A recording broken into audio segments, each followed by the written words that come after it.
In this video, we will be installing a new inner tie rod end on a 2014 Ford Escape using this Moog part. To install the new tie rod end, I recommend that you pick up one of these tie rod installation tools, either purchasing online or borrowing from your local auto parts store. Check the description for a link to both of these items on Amazon. First thing that we need to do to remove this inner tie rod is to remove the outer tie rod. We'll do a 15 millimeter on the outside.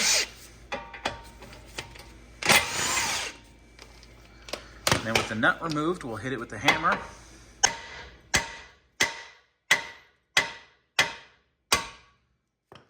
And that's come off. Now we need to remove the outer tie rod. We're using a 22 millimeter here and a 24. And we've broken the nut loose. And now we can unscrew the outer tie rod.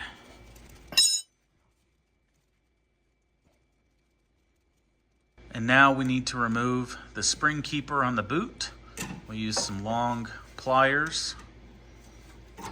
Pull that back. Okay, you'll have to get up in. And now the outer boot should be able to pull off, and we have to go up and find the inner boot clamp. All right, there is a zip tie there that we're trying to get to. And that zip tie holds the boot on the inner part of the rack, and that's what we need to pull off the inner part of the boot. It's way up in there. It's hard to get to. We've got some long needle nose. I think I'm gonna go get a long screwdriver and try to pop it. I can't grab it. Okay. Okay, broke the zip tie. Now we can pull the boot fully back.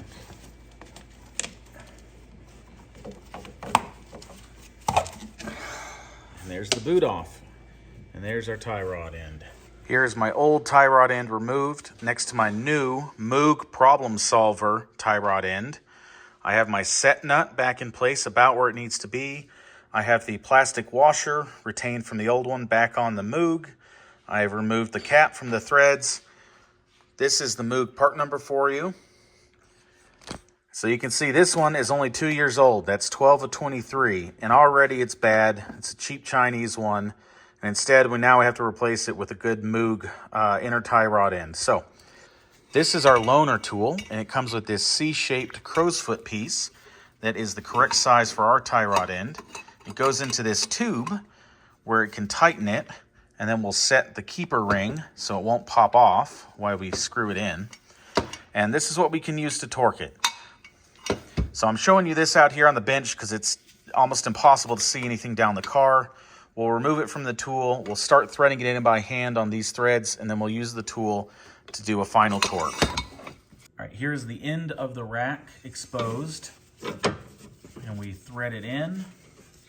And we'll get this in as far as we can by hand, and we'll put the tool up. So about that far. Now we get the crow's foot piece in place.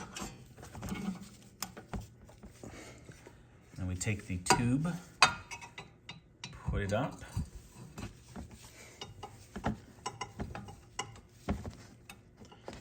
Now the tool is on, we'll finish threading it in.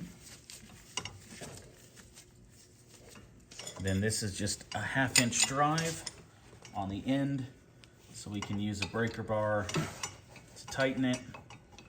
And the helper's holding the camera right now instead of helping.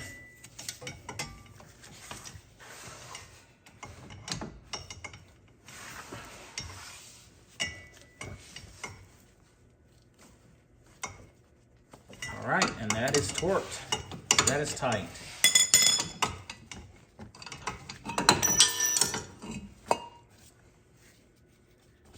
And there, the new rod is installed.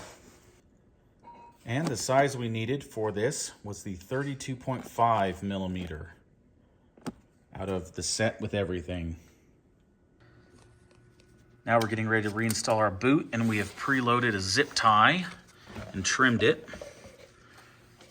We have moved it where the rack is fully retreated into there. That'll make it a little bit easier to install. Oh, when we put our nut on, and we can't have a nut on to install a boot. Things you ought to know, but you forget.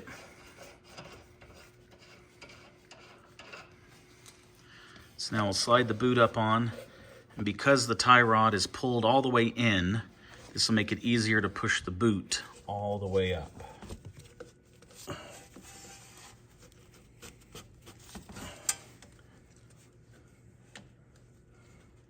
All right, this will take a little bit of wiggling, and when we get it up there, we'll tighten the zip tie.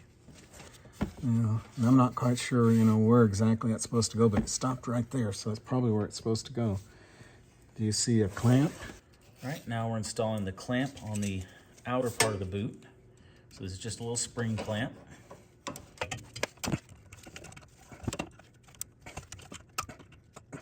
I give up. The same thing I think is happening. Little shit like this drives you crazy. Okay. All right, there, the hardest part of the job, getting that spring clamp back on. It's not even completely on. There we go. Okay, it's completely on now.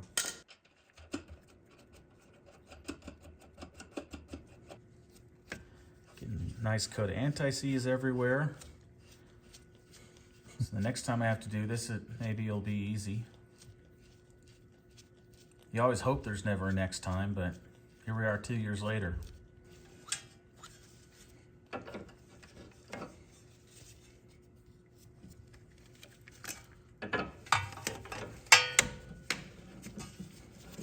And we're threading the outer tie rod end back on.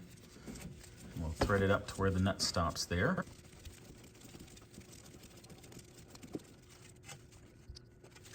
I need to be 180.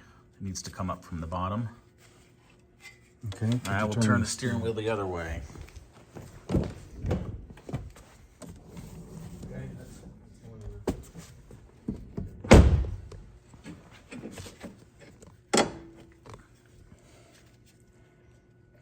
Now we need to find a nut for that.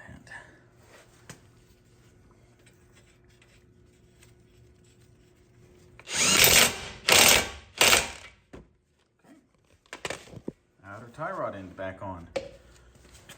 So there we go. It's done, it's on, but it's not aligned. We'll need to get this vehicle aligned, but at least this is close enough to drive to a shop.